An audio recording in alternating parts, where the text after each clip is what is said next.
हमारे 3 पॉइंटर्स यहाँ पे क्या हैं कि आपका 3rd वीक ऑफ मई में आपका रिजल्ट का सेकेंड स्टेप पता चलेगा या फिर आपका सीट एलोकेशन पता चलेगा।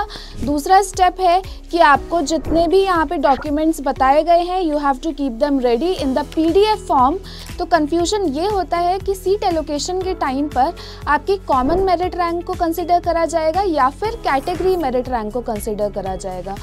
जस्ट इन केस कि अगर आपका ऑनलाइन काउंसलिंग हुआ, देयर आर दीज पॉइंट्स जो आपको फॉलो करने हैं ऑनलाइन काउंसलिंग के टाइम पर। Hello future designers, how you guys are doing? I hope you guys are doing good.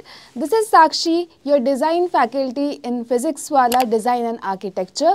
So आज का टॉपिक हमारा बहुत इंटरेस्टिंग होने वाला है, बहुत ज़्यादा इम्पॉर्टेंट होने वाला है क्योंकि अभी हमारा 14th को NIFT 2024 का रिज़ल्ट आया है।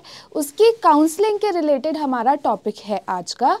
अब रिज़ल्ट कुछ बच्चों का अच्छा आया है और कुछ बच्चे अपने रिज़ल्ट से सेटिस्फाइड नहीं हैं। इसमें डिमोटिवेट होने की बात नहीं है क्योंकि कभी कभी हमारा हार्ड वर्क और लक साथ साथ काम नहीं करता है। We can do hard work but the luck is not in our control, so that is okay. हम अपने पार्ट से हार्ड वर्क करते रहेंगे जब तक हमारा डिज़ायर्ड रिज़ल्ट नहीं आएगा। That is okay, that is fine guys, there is no need to get demotivated here. But जिनका रिज़ल्ट अच्छा आया है, many congratulations to you guys. It's time to enjoy, it's time to have party, it's time to have fun. But before that let's have a look कि हमारा counselling कैसे होना है, हमें क्या क्या डॉक्यूमेंट्स रिक्वायर्ड होंगे, हमारे कॉलेजेस का क्राइटेरिया क्या रहेगा, हमारे कॉलेजेस में ओपनिंग CMR और क्लोजिंग CMR 2023 में क्या रही है। So let's just dive into that without further wasting our time. So are you guys excited? Are you guys ready? I am very much excited for you guys क्योंकि आपका अब college का life start होने वाला है और आपके college का लाइफ एक बहुत ही ब्यूटीफुल जर्नी होगा। I am guaranteeing you on this कि आप बहुत इंजॉय करने वाले हो अपने कॉलेज में। अभी हमारा निफ्ट ने एक ऑफिशियल डॉक्यूमेंट अपलोड किया है जिसमें निफ्ट ने मेंशन किया है कि हमारा seat allocation for 2024 will be notified in 3rd week of May 2024।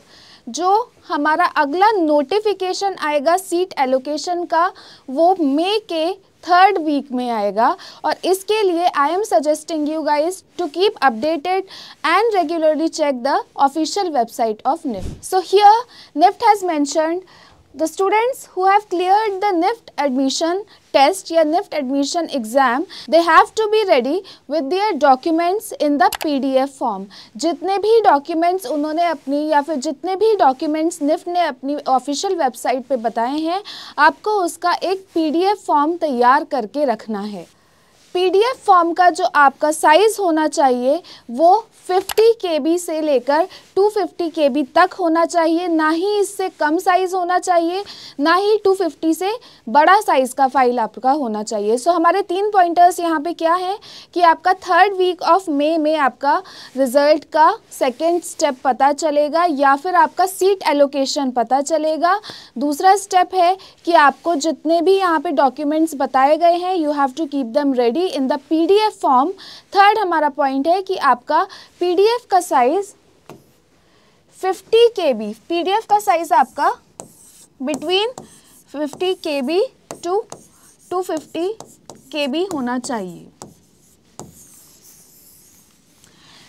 I am suggesting you guys कि इस स्टेप को आप प्लीज़ लास्ट के लिए मत छोड़िए क्योंकि लास्ट में कभी कभी क्या होता है कि आपके कोई डॉक्यूमेंट्स मिसिंग होते हैं या फिर कोई डॉक्यूमेंट्स अपडेटेड नहीं होते हैं। तो अगर आपने अभी से इसको करना शुरू किया तो you will have the ample amount of time उसको रिकंसिडर करने के लिए, उसको दोबारा से बनवाने के लिए या फिर अपना डॉक्यूमेंट को अगर किसी से साइन करवाना है, अपडेट करवाना है तो आपके पास एक टाइम रहेगा। तो अभी से just go and have a look at the documents, just see कि आपके डॉक्यूमेंट्स वैलिड हैं या नहीं। अगर नहीं है तो please do work on that. Now let's see कि हमें कौन से डॉक्यूमेंट्स अपने काउंसलिंग के लिए चाहिए होंगे। This is my suggestion to you guys कि आप अपने PDF के साथ साथ हार्ड कॉपी और अपनी एक फोटोस्टेट कॉपी अपने डॉक्यूमेंट्स की रेडी करके रखिए। दूसरा, इसके आगे हम अब बात करने वाले हैं about the category merit rank और कॉमन मेरिट रैंक।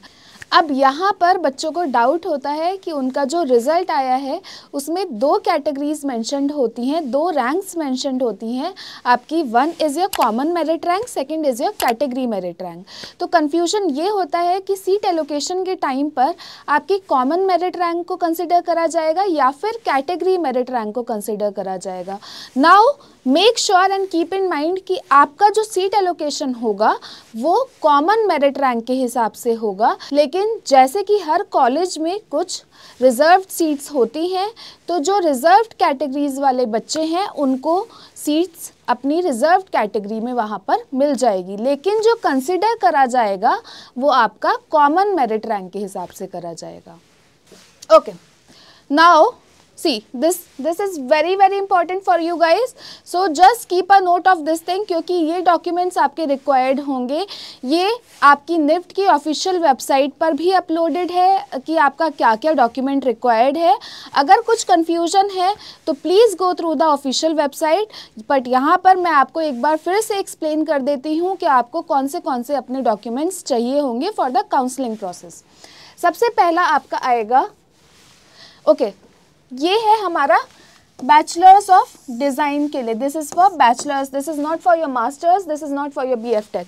सबसे पहला आपका जो मैंडेटरी है वो है आपका 10th का सर्टिफिकेट।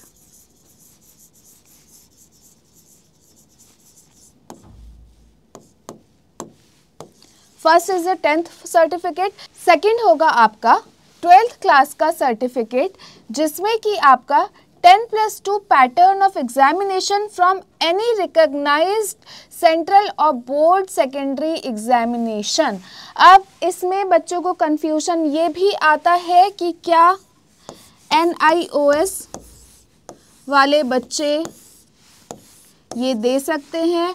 एब्सोल्युटली यस, जिन्होंने NIOS से भी एग्ज़ाम दिया है या फिर 10+2 अपना किया है, they are eligible for this. तो आपको एक सेल्फ अटेस्टेड कॉपी इसका भी रेडी करके रखना है, आपके 10+2 एग्जामिनेशन का सर्टिफिकेट। वो चाहे आपका सेंट्रल बोर्ड हो चाहे आपका स्टेट बोर्ड हो, बट वो इक्विवेलेंट होना चाहिए आपका 10+2 के। थर्ड आता है आपका, अगर if you guys are from SC category, इसका भी अपडेटेड सर्टिफिकेट।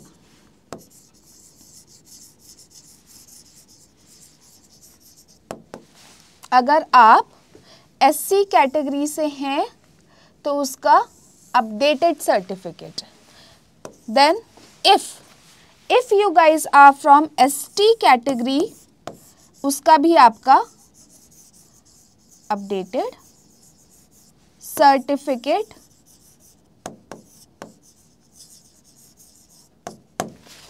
अब यहाँ पे why I am saying updated, if you guys need any changes in that, if there is some changes which is suggested from NIFT official website, you have to get it updated, but अगर आपका certificate ठीक है तो इसका भी आपका एक copy लगेगा। Now you have your OBC certificate. अब you have to make sure कि OBC में यहाँ पर सब कैटेगरीज को OBC में नहीं कंसिडर करा गया है। There are a few categories which are considered in the OBC here. The list is given in the official website of NIFT, so you have to go through that to see whether you are from the OBC category or not. इसके बाद आता है all those who belong to PWD category. PWD category के लिए भी आपका certificate होना चाहिए, which is issued by, या फिर सर्टिफिकेट के साथ साथ आपका एक UDID कार्ड होना चाहिए, which is issued by the Department of Environment, issued by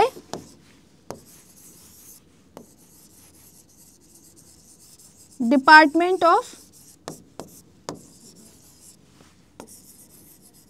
Empowerment।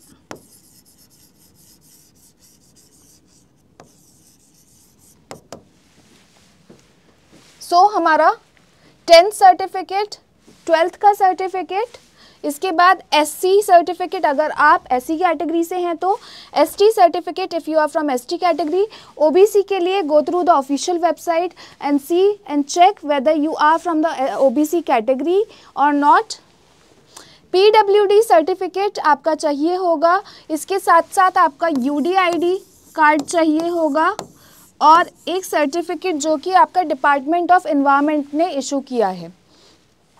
Moving further कि आपका जो ओबीसी सर्टिफिकेट है ये 1 अप्रैल 2023 से पहले का नहीं होना चाहिए। अगर आपके पास इसके पहले का सर्टिफिकेट है गाइस, गेट इट रिन्यूड और आपको अपडेटेड सर्टिफिकेट ही अपना अपलोड करना है।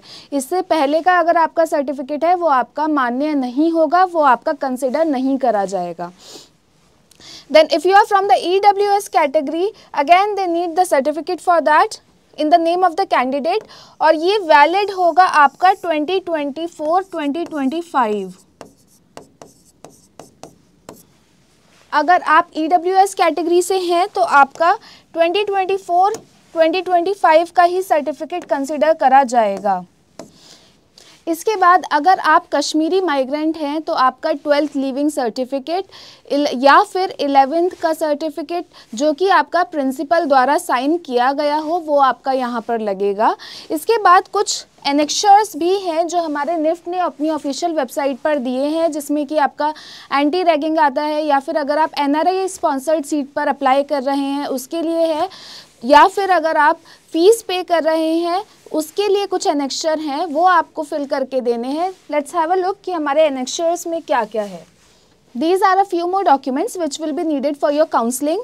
So just go through the official website and have a look कि आपका कौन सा document necessary है, required है for the counseling. And guys, again I'm suggesting you be ready with the documents of your file which are required for the counseling. इसके बाद आपके annexures कुछ दिए गए हैं जो कि आपको फिल करने हैं, प्लस कुछ एनेक्शर्स ऐसे हैं जो कि आपको साइन करवाने हैं by the gazetted officers. Let's just have a look कि आपके एनेक्शर्स कौन से चाहिए होंगे। First, that you are seeking admission और प्रोविजनल डिग्री, ये मैंडेटेड है या मैंडेटरी है for all the candidates. Anti ragging form, ये भी आपका मैंडेटरी है। NRI sponsored seats if you are applying for that. Undertaking of refund, अब इसमें क्या होगा, आपको when you are applying for the counselling आपको कुछ एक पर्टिकुलर अमाउंट जिसमें कि आपका रजिस्ट्रेशन फ़ीस होगा प्लस सेमेस्टर फ़ीस होगा जो आपको पे करना होगा। अगर आप उसमें से या फिर अगर आप काउंसलिंग से ऑप्ट आउट करते हैं, आपको कॉलेज नहीं चाहिए, तो आपका कुछ अमाउंट कट होकर रिफंड हो जाएगा। लेकिन यहाँ पर you have to pay the amount, you have to pay a certain amount for that. तो ये भी आपका एनेक्शर आपको फिल करना होगा। लास्ट आपका आता है मेडिकल एनेक्शर या फिर medical certificate which you have to fill, which is mandatory for everyone. Let's just have a brief understanding कि हमारा कॉमन मेरिट रैंक और कैटेगरी मेरिट रैंक में डिफरेंस क्या है। Let's say the application number was XYZ, roll number 1 2 3 4, candidate's name, mother's name, father's name, date of birth. अब यहाँ पर बच्चा जो है वो ओबीसी कैटेगरी से है, the person is from OBC category और राजस्थान का उसका डोमिसाइल है, is not a migrant of Kashmir. अब उसके यहाँ पर कॉमन मेरिट रैंक 6219 है और कैटेगरी मेरिट रैंक 1488 है। CMR, दोनों को हम CMR ही बोलेंगे। One is your common merit rank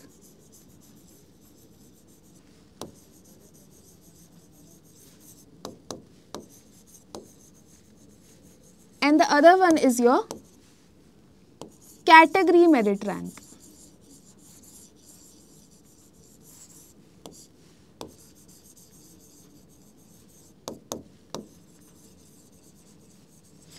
अब यहाँ पे बच्चों को बहुत कन्फ्यूजन ये है कि हमारा कॉमन मेरिट रैंक कंसिडर करा जाएगा या फिर कैटेगरी मेरिट रैंक। सी, आपका कॉमन मेरिट रैंक कंसिडर करा जाएगा, लेकिन हर कॉलेज में रिजर्व्ड सीट्स होती हैं, तो उस हिसाब से जो भी आपका कैटेगरी मेरिट रैंक है आपको उसके हिसाब से रिजर्व्ड सीट्स पर एडमिशन मिल जाएगा। बट जो हमारा कंसिडर होगा वो कॉमन मेरिट रैंक ही कंसिडर होगा।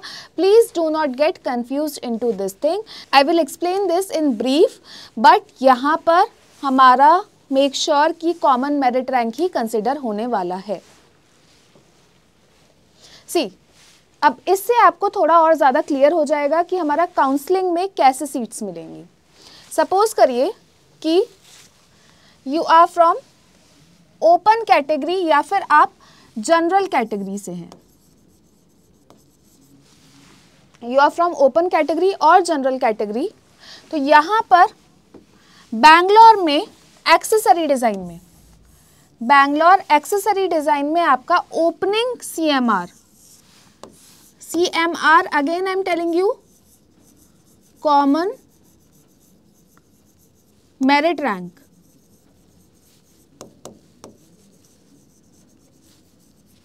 35 था और क्लोजिंग CMR 482 था। अब क्वेश्चन ये है, सपोज करिए कि आपकी रैंक 377 है, जनरल रैंक, तो क्या आपको एक्सेसरी डिज़ाइन बैंगलोर में मिल सकता है? यस, क्योंकि हमारी ओपनिंग रैंक जब 35 है, क्लोजिंग रैंक 482 है, ये इसके बीच में लाई करती है, तो yes you will be getting your seat over there in the Bangalore campus. लेकिन यहाँ पे you have to make sure कि हमारी नंबर ऑफ काउंसलिंग्स 4, 5, 6 ऐसे होती है, एक स्पॉट काउंसलिंग भी होती है हमारी। सो अगर आपका डिज़ायर्ड कॉलेज या डिज़ायर्ड स्ट्रीम नहीं मिला है, you have to update that, आपको उसके लिए वेट करना पड़ेगा अगर आपको फर्स्ट राउंड में अपना डिज़ायर्ड कॉलेज, अपना डिज़ायर्ड स्ट्रीम नहीं मिला है।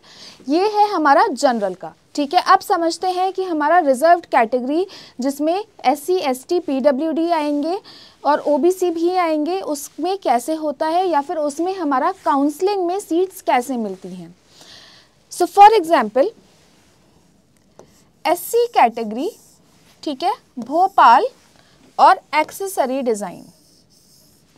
अब यहाँ पर जो हमारा ये रैंक है, ये उस स्टूडेंट का कॉमन मेरिट रैंक ही रहा होगा। ये रैंक कॉमन मेरिट रैंक ही है। ये ओपनिंग CMR मतलब कि ओपनिंग कॉमन मेरिट रैंक इसका ये था, मतलब कि ओपनिंग कॉमन मेरिट रैंक जिस पर इस कॉलेज में सीट मिली है फॉर द एक्सेसरी डिज़ाइन, वो हमारा 7274 था और हमारा लास्ट रैंक था 7881। सो जब आपको सीट मिलेगी आपका कॉमन मेरिट रैंक कंसिडर करा जाएगा, लेकिन जो आपका कैटेगरी मेरिट रैंक है उससे आपको रिजर्व्ड सीट्स पर सीट मिलेगी। कंसिडर कॉमन मेरिट रैंक होगा, लेकिन आपका जो सीट एलोकेशन होगा वो रिजर्व्ड सीट्स जो कॉलेज में है उस पर होगा। एक और एग्जाम्पल देखते हैं, जैसे कि सपोज भुवनेश्वर में एक्सेसरी डिज़ाइन के लिए OBC कैटेगरी के लिए हमारा ओपन या कॉमन मेरिट रैंक स्टूडेंट का था 3321 और closing common merit rank student का था 5049। मतलब कि कंसिडर हमारा कॉमन मेरिट रैंक ही करा गया है, लेकिन जो सीट एलोकेशन हुआ है वो हमारा कैटेगरी रैंक के हिसाब से हुआ है। Moving further, there are a few points which you have to keep in mind. For general category, your common merit rank will be considered CMR.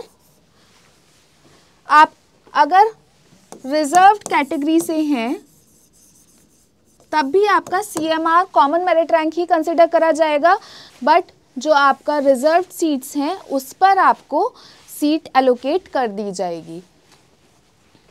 Okay, यहाँ पर एक और चीज़ है, आपका ऐसा नहीं है कि 1 या 2 ही काउंसलिंग होगी, there is a possibility that you can have 4 to 5 counsellings, plus आपका स्पॉट काउंसलिंग भी हो सकता है। हर ईयर नंबर ऑफ काउंसलिंग्स हमारा एनएफटी में अलग रहा है। सो यहाँ पर there is no need to rush और there is no need to hurry कि आपको पहले ही राउंड में अपना सीट को फ्रीज़ करना होगा। आई विल टॉक कि हमारा फ्रीज, अपडेट और स्लाइड ऑप्शन क्या होता है काउंसलिंग में। This is very important. नए अपडेट्स के लिए please do keep visiting the official website of NIFT. Okay, अब अभी तक कोविड के वजह से हमारा ऑनलाइन काउंसलिंग हो रही थी। कोविड के वजह से ऑनलाइन काउंसलिंग हो रही थी और कोविड के पहले हमारी ऑफलाइन काउंसलिंग हो रही थी। ऑनलाइन काउंसलिंग में कुछ कुछ ऑप्शंस थे जो मैं अभी बता रही हूँ आपको, लेकिन इस बार ज़रूरी नहीं है कि आपका ऑनलाइन काउंसलिंग होगा या फिर ऑफलाइन काउंसलिंग होगा, क्योंकि आपका एग्जामिनेशन बॉडी ही एनटीए था, तो देयर इज़ अ पॉसिबिलिटी कि आपका ऑफलाइन काउंसलिंग भी हो सकता है। जस्ट इन केस कि अगर आपका ऑनलाइन काउंसलिंग हुआ, देयर आर दीज पॉइंट्स जो आपको फॉलो करने हैं ऑनलाइन काउंसलिंग के टाइम पर। सबसे पहला ऑप्शन आपका आएगा फ्रीज ऑप्शन। अगर आप अपने गिवन कॉलेज, गिवन स्ट्रीम से हैप्पी हैं, सेटिस्फाइड हैं, तो आप यहाँ पे फ्रीज कर सकते हैं, आपको वो सीट एलोकेट कर दी जाएगी। If you are satisfied with the given seat and course, your seat will be locked और यू कैन फ्रीज इट। अब आप वहाँ से स्लाइड या अपडेट नहीं कर सकते हैं अगर आपने उसको फ्रीज कर दिया है तो। दूसरा आता है स्लाइड। अब अगर आपको सेम कॉलेज में, लेट्स से मुझे निफ्ट मुंबई मिला है और मुझे निफ्ट मुंबई में एक्सेसरी डिज़ाइन मिला है, वेयरएज मुझे फैशन कम्युनिकेशन चाहिए, तो यहाँ पे मैं स्लाइड करूँगी। स्लाइड से आपका कॉलेज सेम रहेगा लेकिन आपका स्ट्रीम अपडेट हो जाएगा।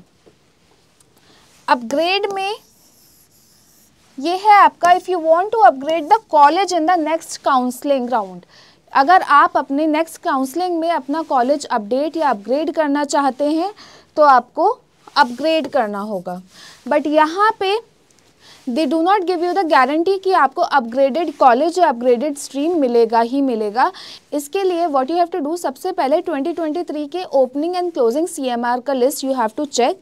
उसके हिसाब से you have to make a list कि आपको कौन सा डिज़ायर्ड या प्रिफर्ड कॉलेज है, आपका कौन सा प्रिफर्ड स्ट्रीम है, क्योंकि अपना रैंक देखकर और लास्ट ईयर का ओपनिंग और क्लोजिंग CMR देखकर ही हमें पता चलेगा कि हमें कौन सा कॉलेज मिल सकता है, वरना आपको एक कन्फ्यूजन रहेगा कि आपको कौन सा कॉलेज और कौन सा स्ट्रीम आपको लेना चाहिए। So what you have to do, NIFT की ऑफिशियल वेबसाइट पे 2023 का ओपनिंग और क्लोजिंग CMR आप देखेंगे, उसमें से आप अपना सबसे पहले रैंक देखेंगे, आपका रैंक कौन सा है। You have to go through the colleges कि कौन से कॉलेज में ये रैंक मिला है, and you have to make a list कि आपको कौन से कॉलेजेस मिल सकते हैं, आपके डिज़ायर्ड कौन से कॉलेज हैं, और उसके हिसाब से आपको अपना डिज़ायर्ड स्ट्रीम का भी एक लिस्ट बनाकर रेडी रखना है beforehand. So this thing you have to start doing it by today itself, क्योंकि आपका 1, 2, 3 दिन लगने वाले हैं अपने, क्योंकि बहुत ज़्यादा आपको एक कन्फ्यूजन भी होने वाला है कि कौन सा स्ट्रीम या कौन सा कॉलेज लेना चाहिए। Go through the opening and closing CMR list and then choose and decide very very wisely. Okay, इस बार there is a possibility of offline counselling as well. यहाँ पे हो सकता है कि आपको काउंसलिंग के लिए एक डेट पर दिल्ली कैंपस या निफ्ट दिल्ली हॉस्कास बुलाया जाए for the counselling along with the documents. So keep your documents ready. एक आप अपना PDF फाइल, एक हार्ड कॉपी और एक फ़ोटो स्टेट कॉपी का फाइल रेडी रखें बिफोर हैंड। और सबसे पहले please go through the CMR list and make a list कि आपका प्रिफर्ड कॉलेज आपकी रैंक के हिसाब से कौन सा है। सो आई होप गाइज कि यहाँ से आपके कुछ डाउट्स क्लियर हुए होंगे. If you still have any doubt, we would like to help you guys. Please do write it down in the comment section so that we can reach out to you. Thank you. Have a nice day. Stay happy, stay positive, stay calm and eat healthy.